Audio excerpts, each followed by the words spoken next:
السلام علیکم guys and welcome to ابابل۔ تو آج بھی ہمارے پاس آپ کے لیے کافی کمال کی ملٹری اپڈیٹس ہیں، جن میں شامل ہے پاکستان کی 19 ڈیفنس کمپنیوں پر پابندیاں، انڈیا کے فائٹر جیٹس کے لیے نئے انجن، روس کے اور امریکہ کے نئے ویپن اور بہت کچھ۔ So without wasting more time let start. دوستو، شمالی کوریا نے اسی سال روس میں مزید 3000 فوجی تعینات کر دی ہیں، جبکہ وہ بدستور ماسکو کو یوکرین کے خلاف جنگ میں مدد فراہم کر رہا ہے۔ شمالی کوریا کی جانب سے میزائل، توپ خانے اور گولہ بارود کی ترسیل کا سلسلہ جاری ہے، جس سے روسی افواج کو نمایاں کمک حاصل ہو رہی ہے۔ جنوری اور فروری کے مہینوں کے دوران مزید 3000 فوجی کمک کے طور پر بھیجے گئے، جس سے روس میں موجود شمالی کوریائی فوجیوں کی تعداد میں نمایاں اضافہ ہوا ہے۔ اس سے قبل شمالی کوریا نے ابتدائی طور پر 11000 فوجی تعینات کیے تھے، جن میں سے تقریباً 4000 اس جنگ میں ہلاک یا زخمی ہو چکے ہیں۔ اس کے باوجود شمالی کوریا کی جانب سے افرادی قوت اور جنگی ساز و سامان کی ترسیل مسلسل جاری ہے۔ اب تک مختصر فاصلے تک مار کرنے والے بیلسٹک میزائلوں، 170 ملی میٹر کی خودکار توپوں اور 240 ملی میٹر کے متعدد راکٹ لانچرز کے تقریباً 220 یونٹ روس کو فراہم کیے جا چکے ہیں۔ میدان جنگ میں بدلتی صورتحال کے پیش نظر یہ تعداد مزید بڑھنے کا امکان ہے۔ 2022 میں یوکرین پر روسی حملے کے بعد سے شمالی کوریا اور روس کے تعلقات مزید گہرے ہو گئے ہیں۔ شمالی کوریا کے رہنما کم جونگ ان کی حکومت نے روس کی حمایت میں نہ صرف فوجی بھیجے ہیں، بلکہ بڑے پیمانے پر ہتھیار اور گولہ بارود بھی فراہم کر رہا ہے۔ دونوں ممالک کے درمیان گزشتہ سال ایک اہم فوجی معاہدہ بھی طے پایا تھا، جس میں باہمی دفاعی شق شامل تھی۔ اس معاہدے پر دستخط کے بعد روسی صدر ولادیمیر پوٹن نے شمالی کوریا کا غیر معمولی دورہ کیا تھا، جس سے دونوں ممالک کے تعلقات میں مزید مضبوطی آئی ہے۔ دوستو، شمالی کوریا نے اپنی نگرانی اور جاسوسی صلاحیتوں کو مزید بہتر بنانے کے لیے ایک نیا high altitude long endurance drone سیٹیبیول 4 متعارف کرایا، جسے مارننگ سٹار 4 بھی کہا جاتا ہے۔ اس ڈرون کو 2023 میں پہلی بار پیونگ یانگ میں منعقدہ ویپنز اینڈ اکوپمنٹ ایگزیبیشن میں پیش کیا گیا تھا، جہاں اس کی حیرت انگیز مماثلت امریکی RQ-4 گلوبل ہاک سے سب کی توجہ کا مرکز بنی۔ یہ صرف ایک نقل نہیں ہے، بلکہ شمالی کوریا کی عسکری ترقی اور جاسوسی حکمت عملی میں ایک اہم موڑ ثابت ہو سکتا ہے۔ امریکی RQ-4 گلوبل ہاک دنیا کا ایک جدید ترین ہائی الٹیٹیوڈ جاسوس ڈرون ہے، جو 60,000 فٹ یعنی کہ 18 کلومیٹر سے زیادہ بلندی پر پرواز کر سکتا ہے اور 30 گھنٹوں سے زائد مسلسل کام کرنے کی صلاحیت رکھتا ہے۔ اس میں جدید سینسرز، ریڈار سسٹمز اور سیٹلائٹ کمیونیکیشن موجود ہیں، جو اسے ہزاروں کلومیٹر کے فاصلے تک میدان جنگ کا ریئل ٹائم ڈیٹا فراہم کرنے کے قابل بناتا ہے۔ دوسری جانب مارننگ سٹار 4 کے اندرونی سسٹمز کے بارے میں زیادہ معلومات دستیاب نہیں ہیں، لیکن تجزیہ کاروں کا ماننا ہے کہ اس کا ڈیزائن سیٹلائٹ امیجز، تباہ شدہ ڈرون کے ملبے یا کسی حد تک بیرونی تکنیکی مدد سے حاصل کردہ معلومات پر مبنی ہو سکتا ہے۔ چونکہ شمالی کوریا کو جدید الیکٹرو آپٹیکل انفرارڈ سینسرز اور ریئل ٹائم سیٹلائٹس لنکس تک رسائی نہیں ہے، اس لیے یہ امریکی ڈرون کے برابر کارکردگی نہیں دکھا سکتا۔ سب سے بڑا سوال مارننگ سٹار 4 کے انجن سے متعلق ہے۔ چونکہ شمالی کوریا کے پاس جدید ٹربو فین انجن بنانے کی صلاحیت موجود نہیں ہے، اس لیے امکان ہے کہ اس میں کوئی ترمیم شدہ کمرشل ٹربو جیٹ انجن استعمال کیا گیا ہو، جو اس کی پرواز کی حد اور وقت کو محدود کر سکتا ہے۔ تخمینے کے مطابق یہ ڈرون زیادہ سے زیادہ 12000 سے 15000 میٹر کی بلندی تک جا سکتا ہے اور تقریباً 12 سے 18 گھنٹے تک پرواز کر سکتا ہے۔ تاہم اس کا بڑا ڈھانچہ اور ڈیزائن اس بات کی نشاندہی کرتا ہے کہ یہ شمالی کوریا کے لیے ایک اسٹریٹجک جاسوسی پلیٹ فارم بن سکتا ہے، جسے امریکی اور جنوبی کورین فوجی سرگرمیوں کی نگرانی، بحری نقل و حرکت کا مشاہدہ اور میزائل لانچنگ سسٹم پر نظر رکھنے کے لیے استعمال کیا جا سکتا ہے۔ فیوچر میں یہ ڈرون الیکٹرانک جنگ یا حملہ آور میشنز میں بھی کارآمد بنایا جا سکتا ہے، خاص طور پر اگر شمالی کوریا خودکش ڈرون ٹیکنالوجی کو مزید بہتر بنائے۔ دوستو، شمالی کوریا کے اس نئے اقدام پر جنوبی کوریا، جاپان اور امریکہ متحرک ہو گئے ہیں۔ جنوبی کوریا نے anti drone radar, electronic jamming systems اور ڈائریکٹڈ انرجی ویپنز پر سرمایہ کاری بڑھا دی ہے، جبکہ جاپان نے اپنے دفاعی نظام میں جدید اینٹی UAV ٹیکنالوجی شامل کرنے کا عندیہ دے دیا ہے۔ امریکہ نے بھی خطے میں اپنی جاسوسی اور میزائل ڈیفنس کی صلاحیتوں کو مزید مستحکم کرنے کا فیصلہ کیا ہے، کیونکہ شمالی کوریا کے یہ اقدامات روایتی دفاعی نظاموں کو چیلنج کر سکتے ہیں۔ دوستو، امریکہ نے پاکستان، چین، متحدہ عرب امارات سمیت 8 ممالک کی 70 کمپنیوں پر پابندیاں عائد کر دی ہیں۔ ان میں 19 پاکستانی، 42 چینی اور دیگر ممالک کی کمپنیاں شامل ہیں۔ امریکہ نے ان کمپنیوں کو اینٹی لسٹ میں شامل کیا ہے، جس میں وہ ادارے شامل کیے جاتے ہیں جو امریکی قومی سلامتی اور خارجہ پالیسیوں کے خلاف سمجھے جاتے ہیں۔ امریکہ کے مطابق پاکستانی کمپنیاں جوہری اور بیلسٹک میزائل پروگرام میں مدد فراہم کر رہی تھیں۔ ان کمپنیوں پر اب امریکہ سے کسی بھی قسم کی ٹیکنالوجی، آلات یا سافٹ ویئر خریدنے پر پابندی ہوگی اور انہیں کاروباری مشکلات کا سامنا ہوگا۔ پاکستان کے دفتر خارجہ نے ان پابندیوں کو یک طرفہ اور بلا ثبوت قرار دیا ہے، اور تجزیہ کاروں کا کہنا ہے کہ ان پابندیوں سے ان کمپنیوں کی عالمی کاروباری صلاحیت متاثر ہوگی اور جدید امریکی ٹیکنالوجی حاصل کرنا مشکل ہو جائے گا۔ اس کے علاوہ امریکہ کے اس اقدام سے پاکستان اور امریکہ کے تعلقات مزید کشیدہ ہو سکتے ہیں۔ یہ پہلا موقع نہیں ہے کہ امریکہ نے پاکستانی کمپنیوں پر پابندیاں لگائی ہوں۔ 2021 اور 2018 میں بھی کئی پاکستانی کمپنیوں کو ایسے ہی پابندیوں کا سامنا کرنا پڑا تھا۔ تجزیہ کاروں کا مزید کہنا ہے کہ امریکہ خطے میں بھارت کو مضبوط کرنا چاہتا ہے اور پاکستان کے جوہری اور میزائل پروگرام پر مسلسل دباؤ ڈال رہا ہے۔ کچھ ماہرین کا یہ بھی کہنا ہے کہ یہ پابندیاں دراصل چین کے خلاف امریکی حکمت عملی کا حصہ ہیں، کیونکہ امریکہ چین کی دفاعی اور تکنیکی ترقی کو محدود کرنا چاہتا ہے۔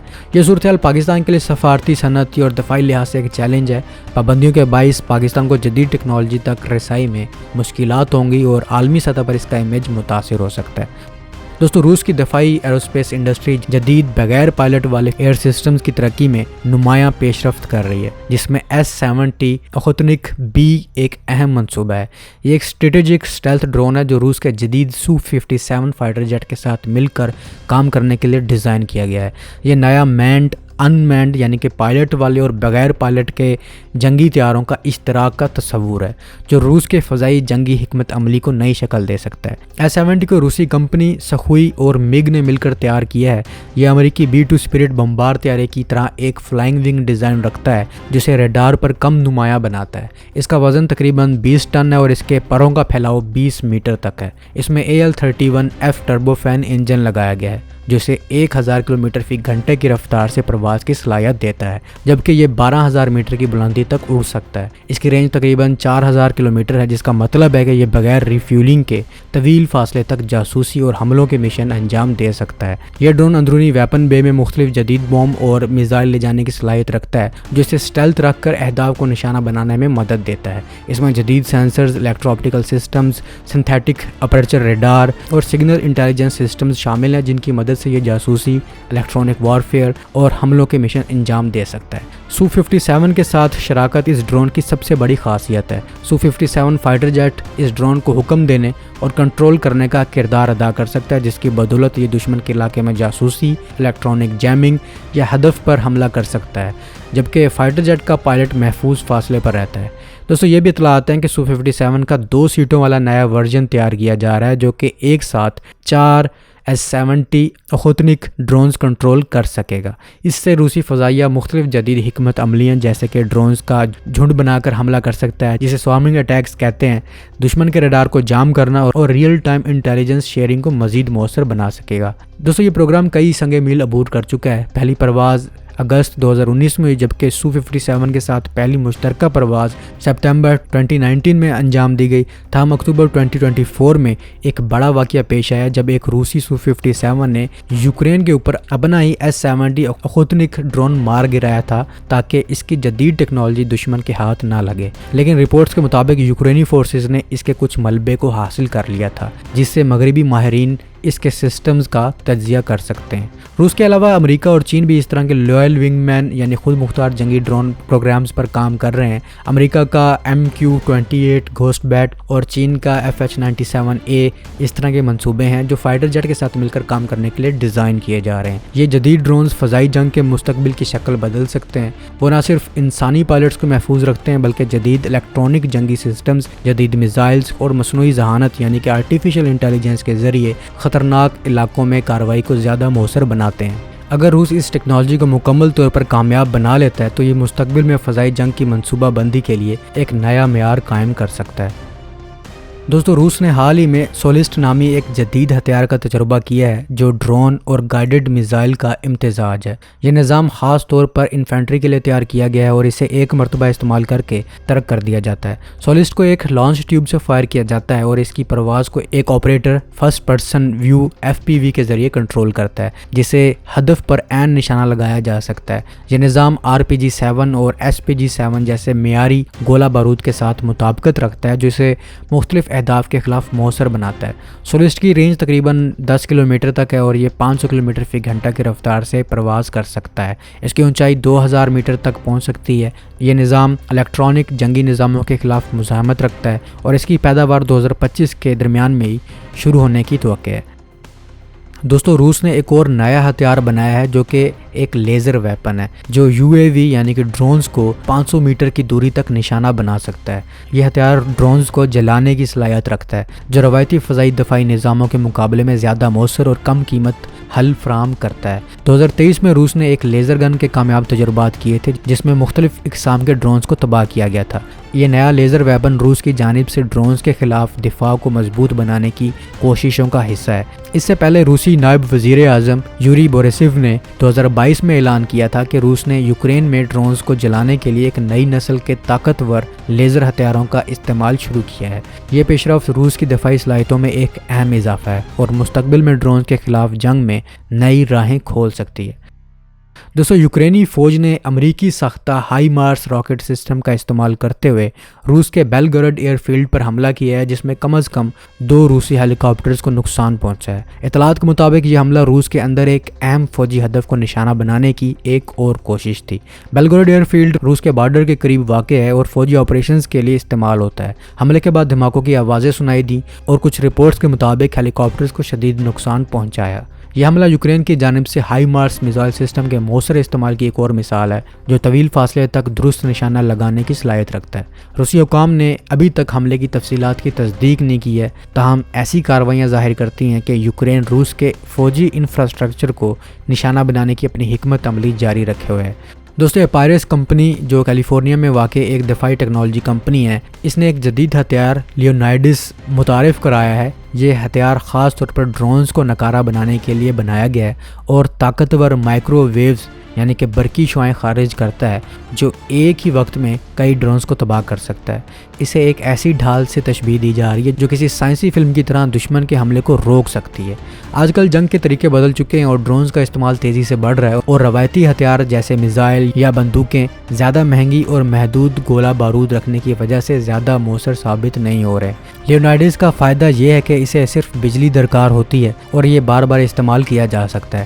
یہ مائکرو ویو ہتھیار مخصوص فریکوینسی پر برقی لہریں خارج کرتا ہے جو ڈرونز یا دیگر برقی آلات کے حساس پرزوں کو متاثر کر کے انہیں ناکارہ کر دیتی ہے۔ عام طور پر مائکرو ویوز ہمارے گھروں میں کھانے کو گرم کرنے کے لیے استعمال ہوتے ہیں، لیکن اس ہتھیار میں یہی توانائی بہت زیادہ شدت کے طور پر استعمال کی جاتی ہے تاکہ دشمن کے الیکٹرانک سسٹمز کو نقصان پہنچایا جا سکے۔ یہ روایتی ہتھیاروں کے مقابلے میں زیادہ مؤثر ہے کیونکہ یہ ایک ساتھ کئی اہداف کو نشانہ بنا سکتا ہے، جبکہ لیزر ہتھیار ایک وقت میں صرف ایک ہدف پر کام کرتے ہیں۔ اس کا ایک اور فائدہ یہ ہے کہ اسے گولہ بارود کی ضرورت نہیں ہوتی، یہ بجلی سے مسلسل کام کر سکتا ہے۔ یہ نظام خاص طور پر فوجی اڈوں، فوجی گاڑیوں، بحری جہازوں اور اہم تنصیبات کی حفاظت کے لیے کارآمد ہے۔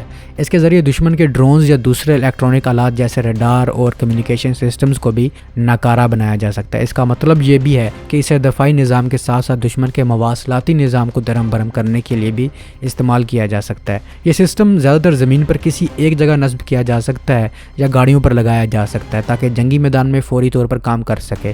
تاہم اس کی کچھ مشکلات بھی ہیں کیونکہ یہ بہت زیادہ بجلی استعمال کرتا ہے، اس لیے اس کے لیے ایک مضبوط بجلی کا ذریعہ درکار ہوتا ہے۔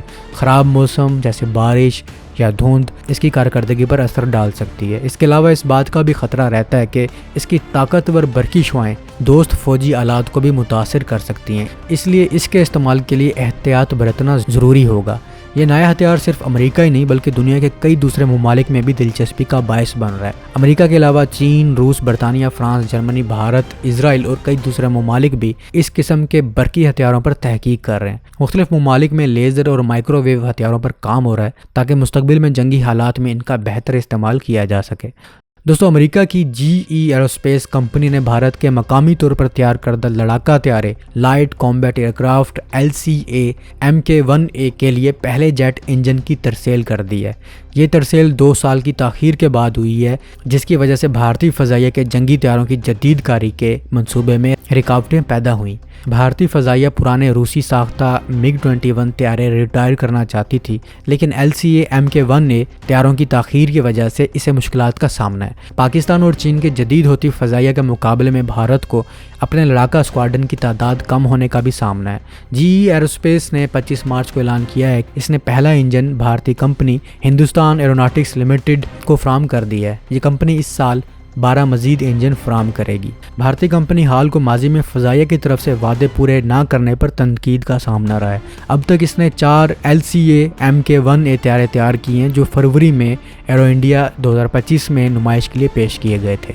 بھارتی فضائیہ نے پہلے مرحلے میں 83 LCA طیاروں کا آرڈر دیا ہے جو 3.5 سال میں مکمل کیے جائیں گے۔ اس کے علاوہ مزید 97 طیاروں کے معاہدے کو بھی حتمی شکل دی جا رہی ہے، جن کی فراہمی 2031 تک مکمل ہوگی۔ انجن کی تاخیر کی وجہ سے یہ منصوبہ 2 سال پیچھے چلا گیا۔ 2021 میں حال نے 99 F404 انجن خریدنے کے لیے $716 ملین امریکی کا معاہدہ کیا تھا، لیکن فراہمی میں رکاوٹیں آئیں۔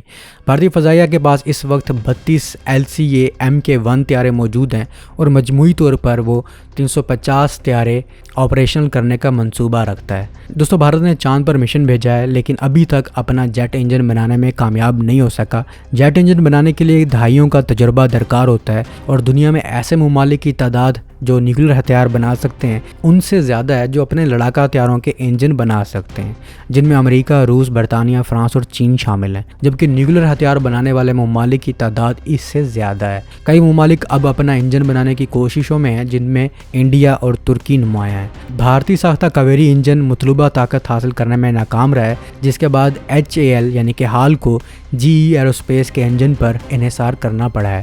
کاویری انجن بغیر اضافی طاقت کے تقریباً 49 سے 51 کلو نیوٹن تھرسٹ پیدا کر سکتا ہے، جو ڈرونز کے لیے زیادہ موزوں ہے۔ بھارت نے 2023 میں امریکہ کے ساتھ ایک معاہدہ کیا ہے جس کے تحت جدید GE 414 انجن بھارت میں بنائے جائیں گے۔ یہ انجن LCA Mk-2 طیاروں میں استعمال ہوں گے، جن کی فراہمی 2028 سے 2035 تک کے درمیان مکمل ہوگی۔ بھارت کے 5ویں نسل کے لڑاکا طیارے ایڈوانسڈ میڈیم کامبیٹ ایئرکرافٹ کی پیداوار 2036 میں متوقع ہے۔ اس طیارے کے انجن کے لیے امریکہ، فرانس اور برطانیہ کی کمپنیاں GE، سافران اور رولز رائس مقابلے میں ہیں۔ فرانسیسی کمپنی سافران بھارت کے ساتھ انجن کی مشترکہ تیاری کی پیشکش کر رہی ہے تاکہ بھارت کو اسٹریٹجک خود مختاری مل سکے اور وہ اپنے دفاعی انجن خود بنا سکے۔ سافران کے ساتھ تیار ہونے والا انجن 110 سے 120 کلو نیوٹن تھرسٹ پیدا کر سکے گا۔ امریکی کمپنی GE بھی بھارت کے ساتھ شراکت داری کرنا چاہتی ہے، مگر وہ کچھ ٹیکنالوجی اپنے پاس رکھنے کا ارادہ رکھتی ہے۔ اس کی ایک بڑی وجہ بھارت کے روس کے ساتھ قریبی تعلقات بتائے جاتے ہیں۔ برطانوی کمپنی رولز رائس بھی اپنی ٹیکنالوجی کے ساتھ میدان میں ہے۔ یہ کمپنی یورو فائٹر ٹائفون کے EJ-200 انجن بنانے کا تجربہ رکھتی ہے، مگر یہ بھی مکمل ٹیکنالوجی شیئر کرنے سے گریزاں ہے۔ تو اب تک کے لیے اتنا ہی، امید آپ کو یہ اپڈیٹس پسند آئی ہوں گی۔ ملتا ہوں ایک نئی اور دلچسپ ویڈیو کے ساتھ، تب تک کے لیے اپنے ہوسٹ بلال کو اجازت دیجیے۔ اللہ حافظ۔